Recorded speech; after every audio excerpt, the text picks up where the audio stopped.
How you going, everybody? Welcome to the NFL Brekkie Show from the ESPN Radio Airstream Studio in New Orleans. I got all that right? You nailed it. Laurie Horash, Phil Murphy, in the flesh, no longer separated by, 16,000 kilometers is our usual That's the usual distance. go-to. Yeah. We have convened. The NFL world is here. Again, if we were to peer at this camera 180 degrees, you would see radio outlets from across the country, across the world, getting ready to plant their roots here at Radio Row, because, Laws, it's the biggest game in American sport, one of the biggest annual games in world sport. Eagles, Chiefs, and we're here to open up the mailbag. Yeah, look, this is how we like to start Radio Row. By the way, do you have any forced updates coming up on your Chrome? We good? Not yet. Okay. Not yet. And we're planning to go for about 40, 45. So usually the warning comes at 40 minutes to go. There is no Chrome forced update coming right now. And even if it does, we'll be in a good position to complete the show. But look, this is how we like to start our weeks out here at Super Bowl Radio Row, by opening up the mailbag for what you guys have been stewing on for a week and a half now, since the conference championships have been done and dusted. Week and change. I can't remember what day it is back home. You're welcome to my world. Yeah, but you didn't travel. I mean, I was very lucky, very, very lucky. Just making sure everybody knows, very lucky to travel over to the Super Bowl. But it's the West Coast, not so bad. Vegas was 19 hours. It's almost so far behind that it's basically like just going to Perth. Day. Yeah. It's so far that you lose a day, but your body is kind of close to where it needs to be. The Central Time is the worst. East Coast is crazy. None of it's good. Central Coast is just I've Central Coast. Central Coast. That is go Mariners. Central Time Zone is no good. Go Mariners. Wow. That's just because you were a big fan of Usain Bolt. Yeah, that's exactly it. I mean, that's just shameful stuff. We're off to a fly here, but look, it's time to open up the Hot Take Hotline. Whether that is a 56K dial-up modem that you're using to join a chat room that perhaps your parents weren't stoked you were in, whether it's MSN Messenger throwbacks, whatever it may be. ASL kids. ASL was too old for me. I was an MSN Wow. Messenger purist. I remember the conversation with my dad about getting a Hotmail account so that I could join MSN Messenger. What my Hotmail account is, I will not reveal. By the way, I need to say this part, right? That little logo there. Oh yeah, Okay. that little logo. We'll get it. We'll get there. What my email is, my first Hotmail, I won't reveal. Needless to say, mine's bad. my mom forced me to change mine. Yeah. Like, she found out at the dinner table and she said, Lawrence. I got Lawrence. I got I might have got the middle name too. She said, you go upstairs and you change that email address right now. I ended up with some nonsense acronym that stood for mine was a profane play on words with my name. Yeah. I'll tell you afterwards. Yeah, shout out, by the way, to the best man at my wedding, who I believe had that fart smells at hotmail.com way back when. So we're off to a belter here. Harmless, mildly immature. But look, it is the Hot Take Hotline special. And who's that brought to you by, Phil? That is brought to you by Macca's. Oh, yes. Our great friends at Macca's. I tell you what, I'm stinging right now for a sausage and egg McMuffin. Like I would do. They're all over the place here. Yeah, the bad thing about the jet lag. Yeah. Maybe some people craving brekkie. No, maybe some people in my family saying, hey, maybe it's a good thing is I'm waking up incredibly unhungry. The work starts immediately. Yeah. The great work. Like, this is exhilarating stuff. It's so much fun being out here. I keep just scanning because it's just the scope of media present here, and it's only going to increase throughout the week. The week is staggering. Got to chat to Kayvon Thibodeau and Bobby Okereke earlier today. Jordan Mailata, I saw you then chase him down in a hotel corridor successfully. He said, Laws with the closing speed of Nick Bolton. Look, this was... I'm got to say, I was moving like a younger version of myself. It was lateral a little speed, shifty hips, downhill. Yep, it's on tape. The scouting film is out there. Eye in the sky, don't lie. It's a security camera. Now, at some point, we've gone 4 minutes without taking a question or anything. But look, I think you can tell how excited we are to be here. And how excited we are. You're mildly caffeinated. How excited we are to just be next to each other, which is always fun. Well, you take a sip. I'll remind people, Super Bowl Monday morning, 9 a.m. from ESPN. We have a 90-minute pregame show hosted by yours truly alongside Mike Tannenbaum and Sam Acho. Then we pass the baton seamlessly to the great Chris Fowler on the call with Dan Orlovsky, Louis Riddick. We have Blitz throughout the weekend, starting from Thursday, Friday, Saturday, Sunday. 4 episodes of the Blitz will be joined by Louis Riddick, Dan Orlovsky, and Jeff Saturday, Super Bowl champion. And I petitioned to have Jeff Saturday's show air on Saturday. Originally, that was not the plan. I thought that was ludicrous, so we switched it up. That was my request to the ESPN mailbag. Yeah. They were brilliant. We're doing dad Friday jokes here, already? Friday. It's not a dad joke. It was Friday here in the States. I said, why are we running Jeff on Sunday? His name's not Jeff Sunday. It's Jeff Saturday. And with that phenomenal bit of wordplay that you are so well known for in Bristol campus, around the world, certainly in Australia, it's about time to open up the Hot Take Hotline. We have questions coming in, and we want you guys to send them in. We know you've been stewing on things. You've been thinking about this matchup. How is it going to be different from 2 years ago? How have the Eagles steered things correctly? One of the questions I asked Jordan Mailata, his answer, the big thing that the Eagles fixed that has seen them power towards this Super Bowl appearance as opposed to whatever that was to finish 23 campaign. Yeah. And he said it was the details. He said it was attention to details. Take fine-tuning those things, paying attention to them, giving them the respect they deserve, and then taking it out on the paddock and hammering those details into their DNA. Box was how he referenced it. Absolutely. The box you need to tick, own your box, which is very well put. That interview, that excerpt is on ESPN All NZ socials, as well as Laurie Horish's socials. Yes. That fresh sound from just an hour ago, and we'll use some of it in the Blitz this week. But Laws, with that, we open the Hot Take Hotline, brought to you by Macca's. And the first question, we're going with this one from Reese, eh? Yeah, we are. Reese's piece of his mind. A piece of Reese's mind. It's the show's brought to you by Macca's, by the way. Macca's, our friends at Macca's. Yeah, if you have a Big Mac pun, go for it. But, will the Eagles' dominant pass rush and ability to force fumbles throw off the Chiefs' elite short pass and RPO game? Getting very technical. I know. From Reese off the rip. I know. And I love. I don't fault it. No, absolutely. And we've got some more dalliances into perhaps we didn't tiptoe into the analysis here. No. We've gone head straight in to the analysis. Some of the more, as I mentioned, the dalliances into wild narrative street that perhaps in my locality. We'll get to that in just a bit. But I think that the fumbles here, the ball security for much of this run that the Chiefs have had of these one-score margins of victory, particularly the last couple of months, Patrick Mahomes protected the football. Very much so. Very much so. The production has started to tick up in a couple of notable appearances. I still am steadfast believer that offense breathes so much more with Hollywood Brown's arrival. I think that's been huge. I think also leaning into Kareem Hunt over Isaiah Pacheco has been a strong move. I don't think Pacheco's quite back. No, I think there's still some undercookedness to Isaiah Pacheco, but they've been able to protect that football. However, we did see the ball come free in the conference championship game from the Kansas City Chiefs. We saw they are the only team in this whole playoff picture from the 2024 season to lose the playoff turnover differential and win the game. All other contests had gone to the winner of that battle or tie. Yeah. So they were the only team to do it. That pass rush is for real, though. And what I'm really looking towards there, you talking about the short pass and RPO game, is we saw what the Kansas City Chiefs have done to address the left tackle situation. They kicked Joe Tooney outside, and then we are seeing, a shuffling of the chairs on the inside, bringing in a replacement. How that plays against someone like Jalen Carter, that is probably the number one concern I have for the Kansas City Chiefs right now. Potentially Brandon Graham. Brandon Graham has returned to practice. Absolutely. A triceps injury that we thought was going to keep him out for the season. Highly motivated. I mean, again, and we've seen players in this scenario before. Terrell Owens for the Eagles 2 decades ago, probably not fully fit. If this were Week 11 game, he'd give it another week or two. But from his mind, he has 8 more months to rehabilitate. Even if he's out there at 70%, it can present a problem.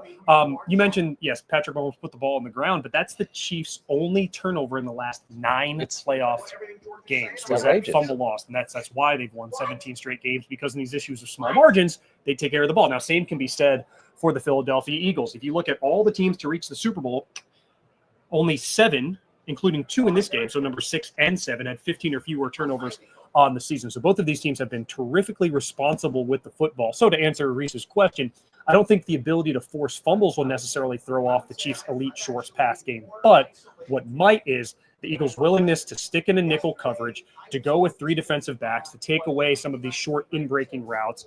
They don't blitz from the defensive back space. Their DB blitz rate is 2%. That's the lowest in the league. Conversely, Steve Spagnuolo, we know, loves to dial up defensive pressure or DB pressure almost to set up DB pressure later in the game at a different looks. We saw that against the Bills. The Eagles don't really blitz that much to begin with, but I think the Eagles' kind of base defensive alignment and their ability to pressure the passer without blitzing is what may play into their favor defensively. And it's why they have the number 1 total defense in the NFL coming into this game. Something you mentioned there about blitzing, I want to link that to a question that's a little bit further down the rundown, but it's very topical. And this one comes from friend of the show, Brad, who, hey, Brad, we can see you out there. G'day, fellas. G'day, Brad. Hey, Brad. Hope you're enjoying it. Brad, I believe, is in Adelaide. So he's a little half an hour like behind. 45 minutes off? So I've never been to South Australia. I'd love to go. I'm going to say it's 11, just about to go 11 a.m. for Brad in South Australia. I'm sure he'll let us know in the comments. But he said, carry the one. Does Vic Fangio, does he change the identity of the Philly defense and dare Mahomes to throw deep by playing single high safety and maybe getting a little more blitz? Because as you mentioned, the Fangio scheme has never been known. You know it well. Yeah. It was in Denver. Broncos, yeah. The Fangio scheme's never been known for being blitz heavy. And with the talent they have up front, and not just like Jalen Carter gets a lot of the love. We've seen what Josh Sweat has turned himself into, going into, I believe, a free agency off season this year. So talk about your motivation. We've seen Jordan Davis excel and grow, and have some of his biggest moments. Does that happen because I got to spend some great time with him at Philadelphia Eagles camp? Is that the catalyst? Some quality time with me that has launched Jordan Davis into the best performance we've seen on the field. I was waiting for the smile to finally come there. I was wondering how long I could carry that bit without getting a reaction from Phil. Not listening to what you were saying. And caught up. Which is sums up so much of our relationship. Yeah. But we see that the talent they do have up. Milton Williams has been absolutely fantastic. And you mentioned Brandon Graham. They don't have to send blitzes, but there is certainly plenty of talent on that Chiefs offensive line. Do we think that we see a Fangio fastball and a Fangio change-up, perhaps not a fastball, a change-up in this bigger stage? Or do they say, no, we're confident with our tackling ability in the DBs, our discipline, and our talent up front. We're confident enough in that to say, no, let's let the Chiefs make mistakes and force mistakes on the back end rather than give them window, because no, the Chiefs don't chuck it deep. This isn't the Tyreek Hill offense. But don't for a second doubt that Patrick Mahomes has those throws. His skill set hasn't changed. And if you give him the look, Worthy has the ability to stretch the field. Hollywood Brown has the ability to stretch the field. I mean, is this a nondescript tight end 3 with athletic upside game that gets down the field on a 45-yard seam route? So yeah, my inkling to respond to that one is I would be surprised if Fangio went out of his well-worn and well-respected boots in this one. I agree. And I look at the NFC Championship game when Jaden Daniels was pressured at a season low rate, 29%, yet his numbers against pressure were by far his worst. And that's why when you look at these pressure rates and how quarterbacks perform, you can't do it in a vacuum because so many of these DBs don't have the shadow ability that the Eagles secondary does. And people will point to like, well, you have Cooper DeJean and Quinyon Mitchell who are rookies. Well, they're rookies playing in their 20th games. Yeah. So they're hardly rookies at this point. They're rookies who have multiple playoff wins, multiple home playoff wins. And listen, the Super Bowl is a different stage. I think even players on the winning team are going to feel a measure of nerves. And at that point, it just comes down to degree of comfort with the game plan throughout the week. When you get out there and the skill that Mitchell and DeJean and some of these players have to offer blanket coverage so that when they do get pressure on Patrick Mahomes, he's not able to give a functional long handoff to somebody. Nolan Smith has been outrageously efficient in these playoffs. He's every bit the player we thought of his upside during the draft. 9 pressures, 5 sacks. So, Brad, a very long answer to your question. Does Vic Fangio change the identity of the Philly defense? I don't think he needs to. No. Whether or not he does, I mean, you're gonna want to install wrinkles.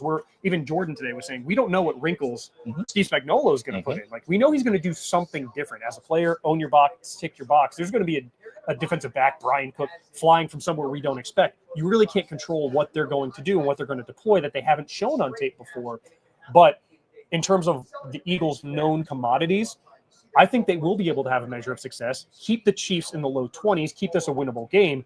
Running defense the same way they have all season, especially in the playoffs. Absolutely. I'm looking at some of the social feedback we're getting, and we're getting some great questions. And one of the other ones is that it's been noticed that from Radio Michael fan, it's funny watching Phil Sports and Laurie Harris on ESPN Oz through ESPN Los Angeles with Scott Kaplan. No need for a VPN if you're here stateside. All I'm just saying, guys, is like, how about the ESPNception going on there? Putting Right. 2 shows at the price of just get all the ESPN We need to content. do is And put we a have plenty. mirror behind us that faces. And, It'd be and amazing. then, there we go. And then it just never stops. It just never stops. It's a continuum. Okay.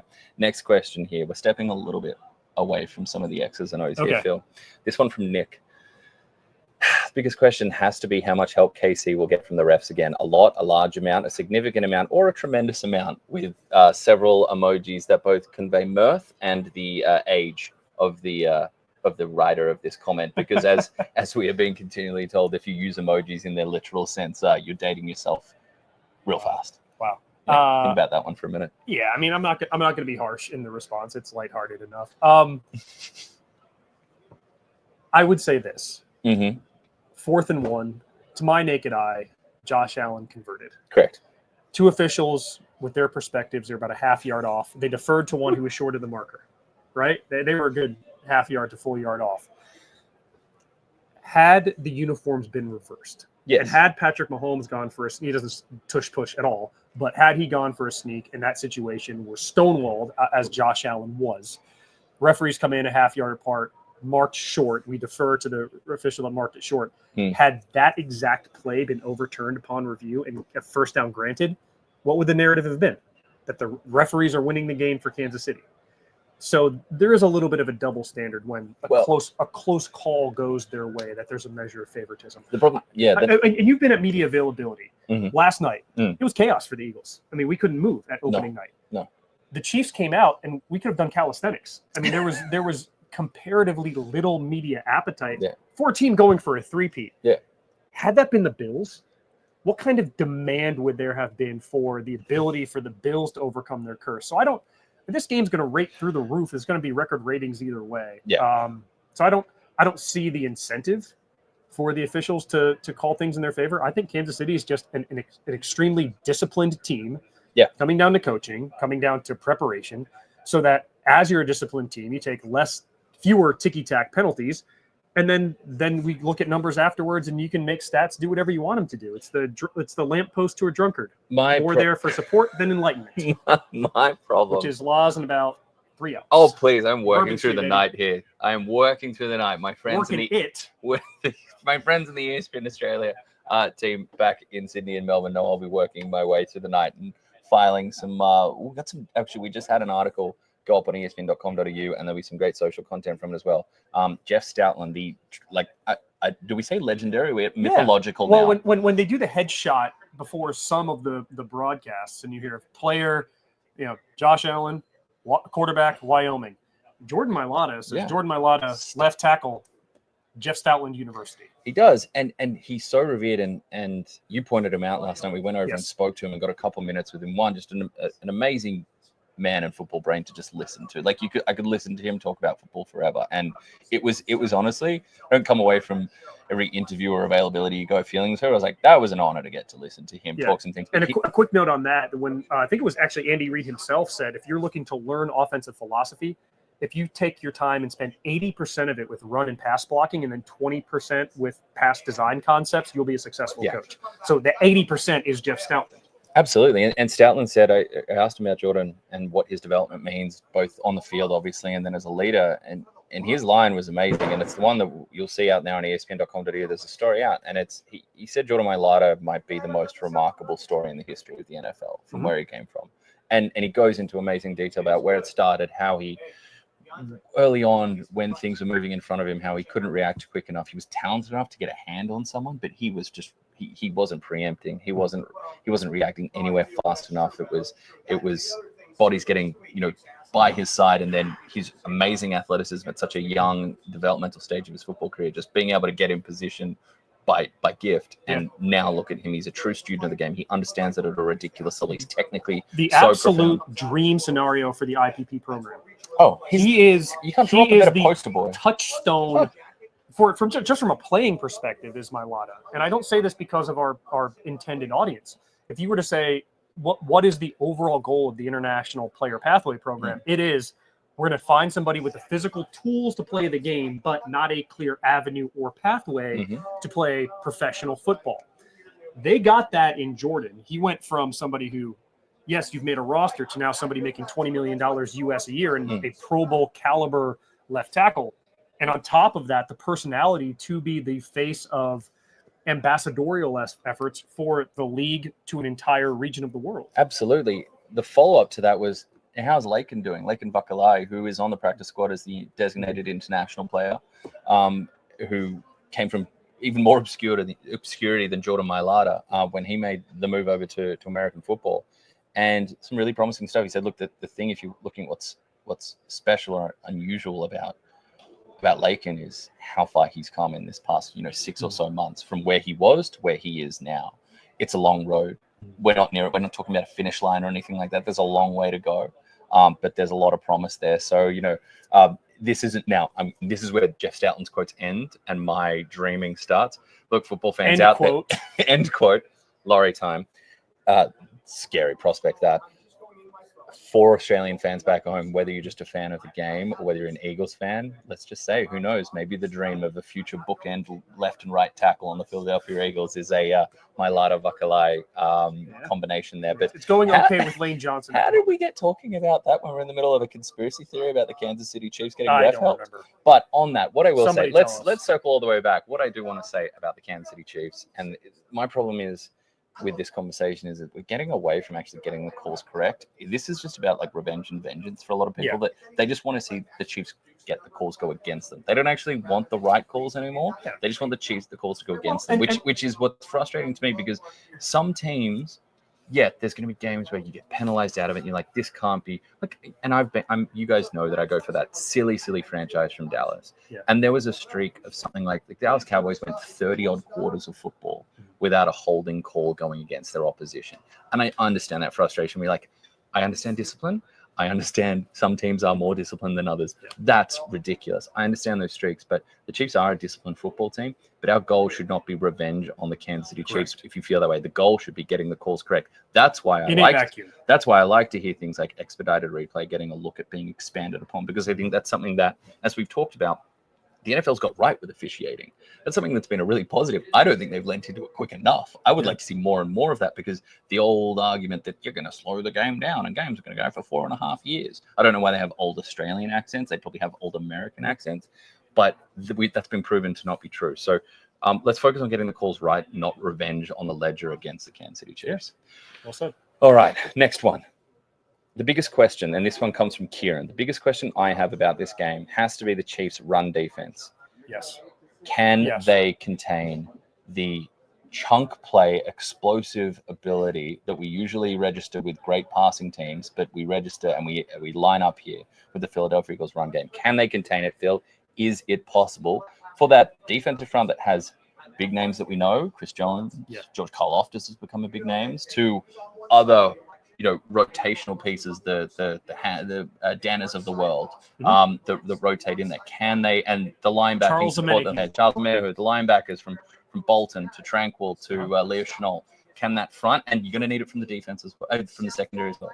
You're going to need good tackling, because as we saw that first little carry against Washington, it's one thing to create room. It's another thing to fall off tackles in the secondary. Yeah. Can they contain?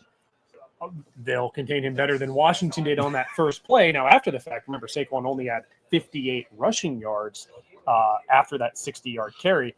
But the reason I was nodding along with that is that this Chiefs team, since Steve Spagnuolo became a defensive coordinator, the most rushing yards they've allowed to any individual player in a playoff game is 89. Forget 100-yard rusher. They haven't allowed a 90-yard rusher. Now, that 89 was Leonard Fournette in a Super Bowl the Chiefs lost. They didn't lose that game because of Leonard Fournette. They lost that game because Patrick Mahomes was running for his life. Yeah, they had the JV offensive line. Which offensive line has been an issue. Kicking Thuney out to left tackle worked against the Bills. He's a terrific player to be able to make that adaptation. This is a larger test. But getting back to the Chiefs' defense, I think they're certainly capable of containing Saquon Barkley and not allowing those plays that get to the second level to be two fingers up, goodbye, with Jordan Mailata quoting Batman villains and giggling as he runs up the field. He does like to do that. I mean, I hope he's mic'd up in this game just in case. I think every player actually is mic'd up for this game. But thank you, NFL Films, for that. I do suspect that Saquon will have his moments, but I don't see him threatening. John Riggins, I believe, has the record for rush yards in a Super Bowl. I don't see Saquon going for 2 bills. I don't see him getting multiple 60-yard touchdowns. I think Bills fans are like, man, did you have to bring us up? Just let us mourn this season quietly, I think if we're talking Saquon Barkley being that first triple-digit running back against the Chiefs' defense in a Super Bowl, it's going to be green and white confetti falling on the field Monday morning. Yeah, and I think look at this as not Saquon's going to have his moments, but it's what those moments turn into. Do those moments turn into a 25-yard gain, or do they turn into a 70-yard house call? The field? Yeah. Because the other part of this Eagles run game, which is fantastic, you can get stops, individuals. So you can get stuffs against them, individual downs where you limit them behind line of scrimmage, at line of scrimmage, a short gain. You can get those. They're not this isn't 4 yards, 5 yards, 6 yards, 7 yards, 4 yards, 6 yards, 10 yards. It's quite often 1, 3, 24, 1, 7. Yeah.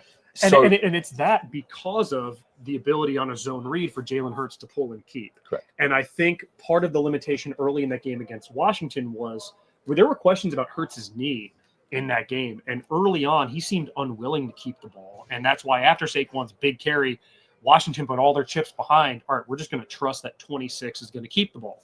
Ultimately, Jalen Hurts kept it, and that's why he had 3 rushing touchdowns himself in that game with an added week off. And this is why we have this added week off. It's less about building the Super Bowl. It doesn't need help, but it's allowing players who are on the fringe of fitness to get fully fit. Jalen Hurts' healthy knee and his ability to pull the ball and at least be a threat on zone read will make Kansas City make that really difficult choice about pick your poison between Saquon and Jalen Hurts.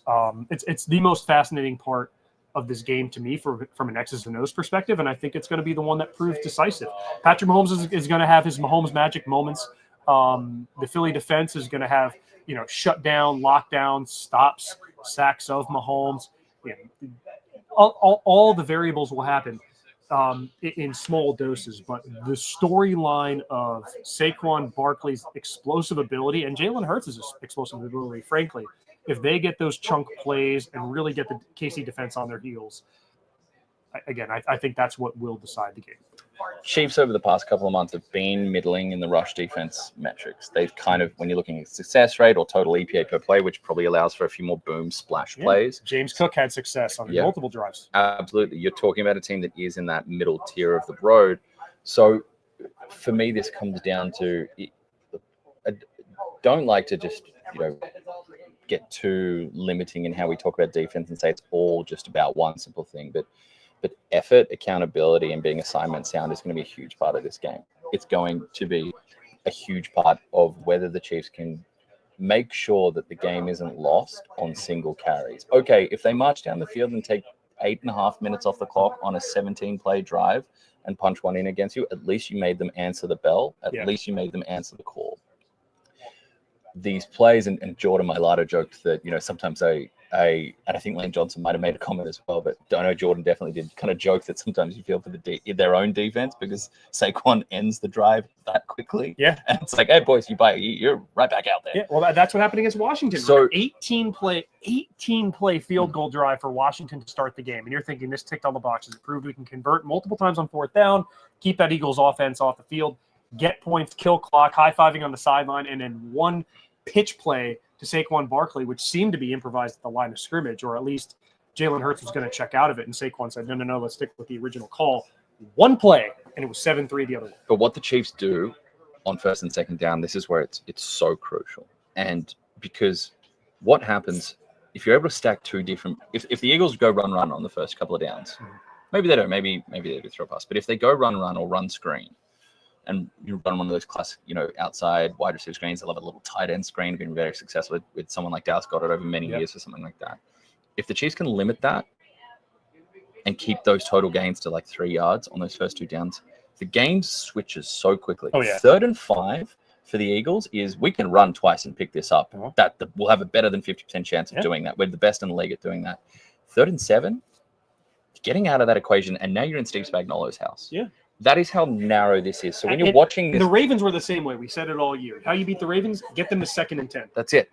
So just watch this game. Okay, things will happen on 1st down. Look, a 1st and 10 carry for 11 yards for the Chiefs to give for the Chiefs to give up. Not a great thing, but that's not the end of the world. The bigger ones will be when they get a first down stop or close to a stop. If they give up a big gain or a better than expected, what you call success rate. So if they give up more than half the rest of the way on second down, that's where this game is going to be won and lost. If they can contain that, now they play in their house. If they give up those extra couple of yards and make this thing 3rd and 4, 3rd and 5, now you're back in a comfort zone for the Philadelphia Eagles. Watch, and that's where tackling comes in. That's where every single yard comes in. I can hear Kansas City Chiefs dismayers. Do we call them truthers? Would they be Chiefs truthers if they're anti-truth? Or if they're well, I don't know where you're going with this point, so I can't. Those that are against the Chiefs and their dynasty, I can hear them saying, "Oh, don't worry, they'll get the yards fine. We've seen how the refs like to mark the ball when the Chiefs are playing." I can hear you already. Did you pack your tinfoil cap? I didn't pack mine. No, I didn't know how it would go through security. Yeah, thought it might erase. Also, my Falk around Atlanta Falcons shirt, Falk around and find out. I did not pack that either. Just we're having fun here. We're on Narrative Street. We're on Conspiracy Avenue. We're enunciating very carefully. We are, but we're also getting into the minutia of this game because we only have one game to talk about, and that is just something. If you are someone who loves watching the detailed battle of things play out, watch that line of scrimmage on those second down plays. Whoever wins that and wins those couple of yards is going to. That's what we call dictating terms. Mm-hmm. That's the team that gets to dictate. That's the team. That's how football's been played for 5 decades in the NFL. If you win I didn't find it till I was a bit older. Well, no. But I'm saying, I didn't mean it. I didn't mean it like that. It's just, it's something. There's a purity in it, and it's that who's gonna. It's really 5 men against 5 at that line of scrimmage. Who's gonna win in that space between at the snap of the ball in those few seconds? It's a simple game at some point, but I can hear the John Facenda voice of 22 faceless men lined up. There's a beauty in it. So whether you can turn on Super Bowl 3 or Super Bowl 4, and then you can see that's how the game's been played for so long. Absolutely, and this matchup does distill some of that purity into this. Better said than no. Somehow your body clock is handling. I'm running on 7 p.m. local. Then you're running on pure adrenaline, and I think I had a eggplant and pesto wrap last night. Roast eggplant. I had a delicious meal today that you will see on the Blitz Thursday. Would you like to talk about food on the Brekkie Show? I mean, it is the NFL Brekkie Show. So named. No food is open at the moment here, which is discouraging. We're walking by all these adverts for food that will be here later in the week. It's just not here yet. Okay, I believe the second question from Brad is what you were pointing at, Phil, for our next one. Am I correct in that? If you are Kansas City, do you stack the box to stop Saquon and allow Hurts to try and beat you, or do you stick what got you there? Yeah, I think Saquon has to be priority 1, A, B, and C. We saw A.J. Brown have a great uptick against the Commanders, 6 catches, 96 yards, 1 touchdown loss, 1 touchdown in that game. On that show. On 8 targets. That number more significant to some than others. But A.J. Brown had an excellent game against the Commanders, given the opportunity. But at some point, you have to pick your poison. And the poison I'm not picking is allowing 26 to run free. Because if you allow the Eagles to get the upper hand and start moving it downhill, listen, we are due for a lopsided Super Bowl. We've had 3 straight Super Bowls decided by 3 points. We've had 2 straight decided in the last minute of the fourth quarter or overtime. What was the last truly lopsided one, Phil? What was the last truly lopsided Super Bowl that really comes to mind to you? Lopsided. It was Broncos Seahawks, wasn't it? Super Bowl 48. Have you ever wanted to see the slow churning of the inside of Phil Murphy's brain? But I mean, there were years growing up, they would make us watch a Super Bowl as punishment. It was like every game was a 20-point blowout. Is that like the NFC run? That was the NFC run. Yeah. Well, no, it was the Cowboys, their dynasty, and then it all ended by the mighty Denver Broncos against the Packers, which in and of itself, I think was a multi-score game. Oh, no, it was 31-24. Turn this around into a pro Broncos. Yeah, John Elway. This one's for John. Super Bowl 32, the helicopter, 3rd and 7. What were we talking about? Right, will you stack up? Yeah, will you stack the box? Would you? I was saying the game could get out of hand if Saquon runs free. So yes, I would. And this is a team that wants to play from in front. Like this is a team. Actually, Kansas City doesn't mind. They're keen to play from behind. And if we do see that early battle won by Saquon and friends, and Jordan and friends, and Lane Johnson and Cam Jurgens and Landon Dickerson and Mekhi Becton, wow, it's a good offensive line. Nick Gates. Like, if we see them dictate early and the multiple score lead come up for the Philadelphia Eagles, we're going to have to see the old Stone Cold, as was once uttered, we're going to have to see the old Patrick Mahomes, the old Kansas City Chiefs offense come out. They're going to have to play catch up. We're going to have to see Travis Kelce give us a little more. We love the stop route with the slowest U-turn since he just understands the physics of it. That 18-wheeler takes some. I haven't seen a U-turn as slow as that since I was going frame by frame trying to learn the move off Usher way back when. I think that might have been on a VHS tape as well. Tape of my hook turn last time I was in Melbourne 5 years ago. Second hook turn of the day reference. The second hook turn reference of the day from Phil Murphy. Seamless. This is why he's a professional. It was glacial. I was terrified. I thought they were messing with me in the car. Like, hey, when the light turns orange, turn across these 5 lanes of traffic. I'm not convinced it's not just Melbourne messing with the rest of us. Melbourne, a very topical city right now, by the way, if you've been living in the sports and/or American football world. Yeah, there are rumblings. That we can neither confirm nor deny. We can't confirm nor deny, but they do match up some rumblings. We have heard for a few weeks now. And there is a press conference tomorrow, 3 p.m. local. An NFL international presser tomorrow. That'll be, 8 a.m. if you're Sydney, Melbourne? Yes, that is what I have confirmed with the ESPN Australia team back home. We put our crack team together and looked at multiple clocks at the same time. Bucks Chiefs was lopsided. Look, put that on screen. Oh, yeah, okay. All right. KL player, thank you. Yes, he was Bucks being a Chiefs. jerk, and I suspected his jerkness. That was lopsided. There was also played in front of 8,000 people in the weekend. I suspected his jerkness would be a great podcast for us, a great podcast title for us. Actually good. While we're on some of the comments that have come in, Brad, just letting you know, Phil, if you ever come to South Australia, take some of the best wineries in the world. Yeah, the wine absolutely. is very, very good in South whites, Australia. the white wines of South Australia. I'm well familiar. Versed with the whites. And reds and whites. It's wine. We do have a question here from B-League. Do you see Mitchell, a.k.a. Quignon, lining up on Worthy the whole time? They've both been killing it and feel this is low-key the matchup to watch. I wouldn't hate it from the outset, but Hollywood Brown is more than capable of going 6 catches, 94 yards, and a touchdown. And if he starts cooking, then, you want to put your best cover corner on him. But that's the luxury of Philly's defensive depth, is that I don't think they're going to be beholden to some kind of shadow matchup like, for example, the Broncos were when they played a team with an elite wide receiver 1, where it was, Pat Surtain, defensive player of the year to be, we'll put him across and then just hope Riley Moss doesn't get cooked. Or Levi Mitchell, now looking for employment, doesn't get cooked. So, I don't know if they – I don't think they will, because I don't think they have to. I'm just going to leave that one up while I ponder. I think what will be interesting – It's a good question. It's a great question. And they may. And where I want to pivot off this, one – Xavier Worthy also someone that moves around a lot and gets into a lot of motion, so not the easiest person to always match up with. Whether you want to kind of move more into like a pass off match coverage situation in that, whether the assignment, so what I want to ask about that though is we're talking about if you assign this DB here and this DB there, what'll be interesting is which one out of Andy. We know Andy Reid's going to try and do it, and Mahomes will try and do it, and we'll see about Kellen Moore, who's coming off one fantastic head coaching audition game against the Commanders. Do they pick their bunny? Do they pick the guy? Who's the guy in the opposition pass defense that they go, that's who I'm going after?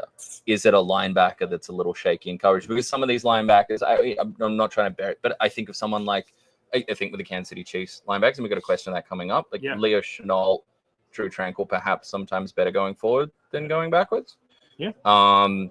Is there someone in that Eagles secondary that you go, I mean, look, it's been fantastic, right? Quignon Mitchell and Cooper DeJean have been a story. Darius Slay, Chauncey Gardner-Johnson continues to make massive plays. Reed Blankenship is leader on that team. Is there someone that they earmark and go, that's who we're going to try and pick? Because we saw in those telling last moments for the Chiefs against the Bills on those 2 plays where the running backs leaked out and they converted those first downs and salted that thing away.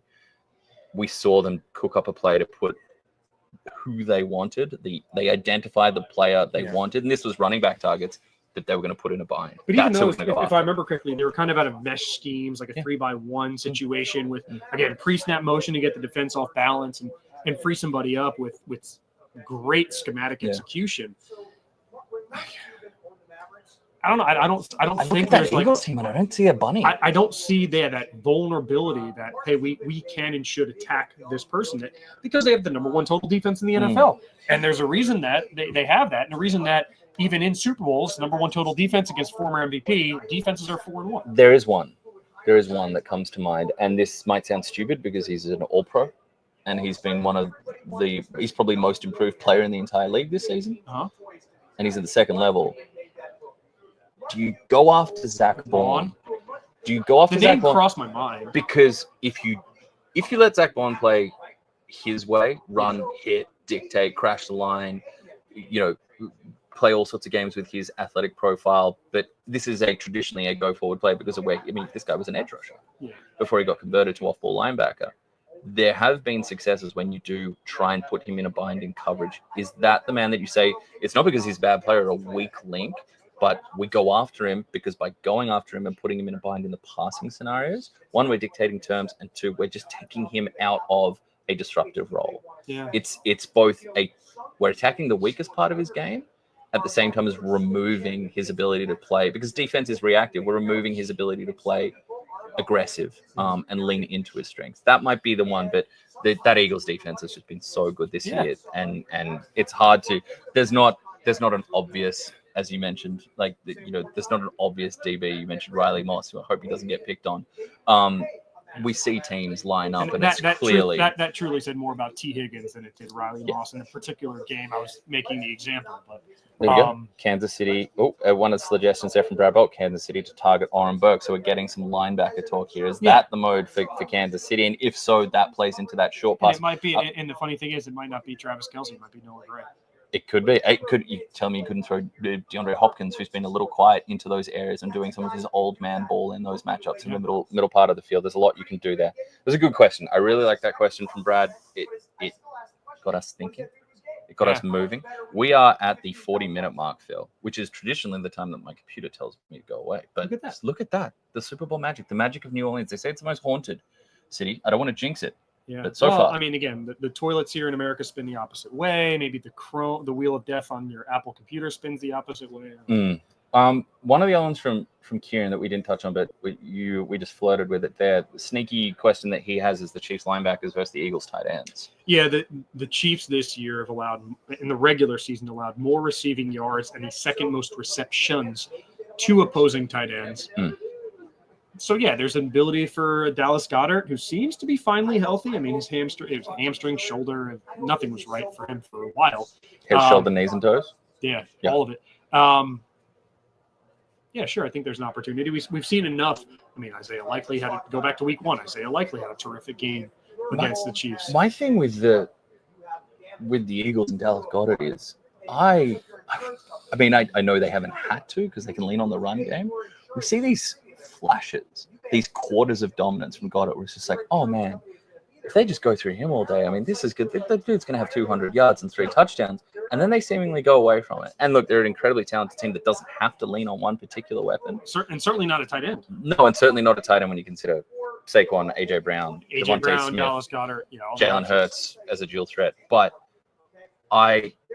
from a strategy standpoint, because there's some talent in that secondary for the Kansas City Chiefs. They've had some talent actually return as well. We've seen getting Watson back onto the field is another body that they get back there. And we know the caliber of someone like a Trent Duffy. But I would, if I was Kellen Moore, I'd be, and he's been accused of this in the past, doesn't always hit the mash, doesn't always mash the button when it's working. Doesn't always, hey, B is just, crushing the opposition. I'm just got a button mash. Mixes it up out of boredom. Exactly. That has been something that has come up. I would certainly be leaning, I wonder if Nick Sirianni is, but I'm certainly leaning on, hey man, this tight end stuff is working early and we're stressing them out at that second level. And we're putting the Tranquils, the Schnalls, and the Nick Boltons, leader of the pack, in a bind, getting him inside the numbers and outside the numbers on those tight end screens. I'd be, Kellen, just pretend you're 12 years old playing Nintendo 64 and just hammer the button. Okay. We've got one more coming in here before we have one more final one that came in ahead. And we're loving the questions that are coming in. Great viewership today. So thank you everybody for joining us for our first show out here from Radio Row, the Hot Take Hotline special brought to you by Macca's. Yes. B-League, what are the odds that AJ Brown pulls out a book during the Super Bowl? We haven't, speaking of books and odds, we have one of those shows coming up later this week. We do, and we do have a question there about a Dallas Goedert over-under. That's not this show. No. That's coming up later this week. That is our popular demand novelty special extravaganza hoop-de-hoop. Yeah, I'll be the red corner for that one, coming out with the belt. What are the odds? See, listen, if I were a book publisher, I would have called AJ Brown's agent and paid him $250,000 to just quickly whip out a book for 5 seconds on the sideline. With the level of consistency that the Eagles have been speaking throughout this week with blocking out the noise. Yeah. It hasn't been as much keeping the main thing, which was a big one for them, or being where your feet are, which was also another one they were big on. It's been, it's just been, the next game is, it's just the next game. Yeah. This game is just the next game. It's been a lot of that. It's don't go chasing waterfalls, which, I mean, I asked Jordan after he was having fun with the media today in his second press op, and he was saying, repeating and having a giggle saying, hey, don't go chasing waterfalls. And afterwards I asked him what his favorite TLC song, and he didn't, it didn't occur to him that the infamous lyrics. Yeah. I mean, tough scene. So I asked him, you talk about blocking out the noise. Yeah. There is an obnoxiously loud train that comes through New Orleans at all hours of the night. And look at me. Like that sound, 1 a.m., 2 a.m., 5 a.m. It's on Sydney, Melbourne time, apparently. Yep. Like it's working hours for you guys. And I asked Jordan about that, and he said, "Oh, what train?" So it runs literally underneath his hotel. So it's like an archway, the hotel the Eagles are staying at. And I'm adjacent. I'm a block away. It woke me up no fewer than 4 times last night. I asked Jordan, hey, blocking out the noise, did you block out the train? He said, what train? So I think that's a yes. Yeah. So I think that's it. This is where we're getting to. All this talk, they're incredibly focused. I don't think we see a book come out during the Super Bowl. I think you think you do? I think it makes it onto the Inner Excellence is going to come out. But I think if his PR team had any savvy, they would put it that book by something Murphy, no relation. Inner Excellence instantly became a number 1 bestseller. It certainly did. Any publisher who's looking to sell a book, $250,000 marketing fee for AJ just to quickly open it on the sideline with the world watching and shut it and put it down. Easiest money they'll ever make. My feeling is I think it's more likely to see it on the podium if they win. I could see AJ Brown up there with the book in one hand and the Lombardi in the other. I could see that happening. And quite an image that would be. Okay, our last one of the day. We're rounding 47 minutes. The last one, and it's an apt one to finish. This one came in ahead of time from Alexander Stewart. Okay. If the Chiefs win, does Travis Kelce retire? Does he call time on a first ballot Hall of Fame and arguably the greatest tight end career in the history of the NFL? Does he retire? 3-peat, clearly aging, still very effective, but slower than he was. Yeah. I mean, the off the field life is adequate. To say the least. Streams of income, plural. Yes. Double income, no kids. Is that right? Dink. But for Travis Kelce, the last 2 years have been underwhelming, largely regular season. Underwhelming by his Hall of Fame standard, and then return to form at the pointy end in the postseason. Last year's AFC's championship game stands out chief among them, pun intended. He's on one today. 30. He's 35. Mm-hmm. I guessed really badly on somebody's age earlier. I believe he's 35, 36 at some point next season. One of our new staff members back home. Yes. We had 3 start. Okay. Somehow it got to guessing the old guy's age. I got 1990 birthday. I was like, yep, absolutely, we'll take that. Yeah. Got 1989. There's a Taylor Swift reference. Again, we'll take that. For the record, it's 1988. And then I got a 1984, which has just thrust me from mid-30s straight into the 40s. Yeah, at least. Humbling. I was rocked. I was rocked. Still went forward with adding that person to the team. Were you wearing one of your sweaters? McCarty's? Yeah. No, I was wearing an outfit pretty akin to what I'm wearing today. The cardigan look does turn back that clock. Well, once a golfer. Yeah. Always a golfer. Okay, back to the question. Does Travis Kelce retire?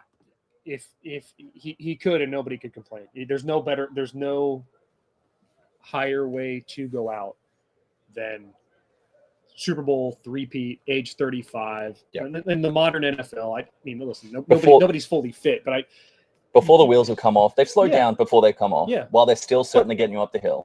At that point, not to be sappy, it just comes down to love of the game because he doesn't need the money at this point. So does he enjoy the process of going out there, taking great care of his body through the off season, correct, and then putting his body through hell from end of August through beginning of February? Absolutely. There have been guys who have, gone out earlier and, kind of gone out on top and said, yeah, I would rather be 1 year too early than 1 year too late. Yeah. We don't see that often enough in the MMA world. No. That's my wheelhouse.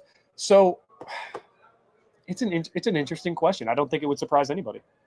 I'm going to go with a firm answer. I think he retires. Wow. If they win, I think he calls it. Okay, I think he calls you're it. far more confident than that. I mean, I don't know. And you know what? A three-peat. Like a three-peat. Yeah. It's they the history got to books. brand it something different because the whole Pat Riley thing. But a Chief Pete, I've heard. Sure. 3 in a row Super Bowl rings hasn't been well. There's been some kickback, right, because of the Packers in the pre-Super Bowl era. Yeah, but they won 2 NFL championships, which is equivalent to an NFC championship, and then they won 1 NFL championship, and then they won Super Bowls 1 and 2. Yeah. So they made it to the biggest stage when the NFL was the superior league. So it stands to reason they would have beat the AFL champion that year. I don't know, it was like the Chargers or Poor Chargers. look it up. Chargers get a charge. 1965 Huh? AFL champion. You vamp. I'll do that. But Super Bowl three-peat has never happened. And all due respect to Bart Starr and that Packers side, Vince Lombardi, rest in peace. It was a smaller league. It Buffalo was the Bills. Buffalo Bills 23-zip over the Chargers. Over the Chargers. Okay, so I was right with the Chargers. At Balboa Stadium. Now, I understand Balboa didn't carry the meaning back in the 60s that it did, obviously, from the mid-70s onwards, but still a great name, Balboa Stadium. So would the Bills of 1965 have beaten the Packers? They dominated the Chargers, and the Bills that season 10-3-1. No, this is in a 32-team league that is built for competitive parity, unlike the league ever has been. For the Chiefs to win 3 in a row is one of the all-time great American sport accomplishments. No disrespect to the Packers of the 1920s and 30s that won 4 in a row, and then the Packers of the 1965 to 67 that won an NFL title and then won at the time called an NFL World Championship, later rebranded to the Super Bowl, won Super Bowls 1 and 2. Interesting to you're in down a Wikipedia. I went down. You just saw a man going down a Wikipedia rabbit hole. Lou Saban, Lou Saban, who was reportedly a relative, potentially a second cousin of Nick Saban.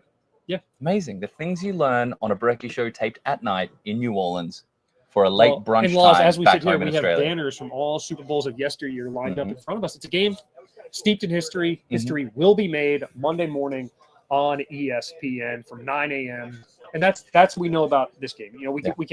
We can earnestly preview games every week and tell you why this might be incredible to watch, things we could see happen.